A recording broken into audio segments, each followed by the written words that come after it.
ವಾಸ್ತವದಲ್ಲಿ ಸಿಗರೇಟುಗಳು ಆರೋಗ್ಯಕ್ಕೆ ತುಂಬಾ ಅಪಾಯಕಾರಿಯಾಗಿದೆ. ಇದು ಎಲ್ಲರಿಗೂ ತಿಳಿದಿರುವ ವಿಚಾರವಾಗಿದೆ. ಆದರೆ ಅವುಗಳು ಅಭ್ಯಾಸವಾದ ನಂತರ ಅದನ್ನು ಬಿಡಲು ಮನಸ್ಸಾಗುವುದಿಲ್ಲ. ಇದಕ್ಕೆ ಸಿಗರೇಟುಗಳಲ್ಲಿರುವ ನಿಕೋಟಿನ್ ಕಾರಣವಾಗಿದೆ. ಇದು ಮೆದುಳಿನ ಮೇಲೆ ಪರಿಣಾಮ ಬೀರುತ್ತೆ. ಒಬ್ಬ ವ್ಯಕ್ತಿಯು ಸಿಗರೇಟ್ ಸೇದಿದಾಗ ನಿಕೋಟಿನ್ ದೇಹದಲ್ಲಿ ಡೋಪಮೈನ್ ಅನ್ನು ಬಿಡುಗಡೆ ಮಾಡುತ್ತದೆ. ಇದು ಜನರಿಗೆ ಸಂತೋಷ ಹೆಚ್ಚಾಗುವ ಭಾವನೆಯನ್ನು ಕೂಡ ತರುತ್ತದೆ.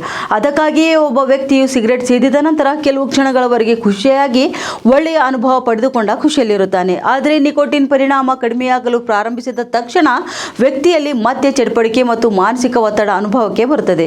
ಇನ್ನು ಸಿಗರೇಟುಗಳಲ್ಲಿರುವ ನಿಕೋಟಿನ್ ವ್ಯಸನವಾಗಿ ಬದಲಾವಣೆಯಾಗಿರುವುದರಿಂದ ದೀರ್ಘಕಾಲದಿಂದ ಧೂಮಪಾನ ಮಾಡುತ್ತಿರುವ ವ್ಯಕ್ತಿಯು ಅದನ್ನು ಬಿಡುವುದು ಸುಲಭವಲ್ಲ ಎಂದು ಡಾಕ್ಟರ್ ಜೋಶಿ ಹೇಳುತ್ತಾರೆ. ಹೀಗೆಯೇ ಒಬ್ಬ ವ್ಯಕ್ತಿ ಧೂಮಪಾನ ತ್ಯಜಿಸಲು ಪ್ರಯತ್ನಿಸಿದಾಗ ದೇಹದಲ್ಲಿ ನಿಕೋಟಿನ್ ಕೊರತೆ ಉಂಟಾಗುತ್ತದೆ. ಈ ಕಾರಣದಿಂದಾಗಿ ಕಿರಿಕಿರಿ, ಕೋಪ ಮತ್ತು ಇತರ ಅನೇಕ ರೋಗ ಲಕ್ಷಣಗಳು ಕಾಣಿಸಿಕೊಳ್ಳಲು ಪ್ರಾರಂಭವಾಗುತ್ತೆ. ಇಂತಹ ಪರಿಸ್ಥಿತಿಯಲ್ಲಿ ವ್ಯಕ್ತಿಯು ಧೂಮಪಾನ ಬಿಡಲು ಬಯಸಿದರೂ ಸಹ ಅದನ್ನು ಬಿಟ್ಟಿರಲು ಸಾಧ್ಯವಾಗುವುದಿಲ್ಲ.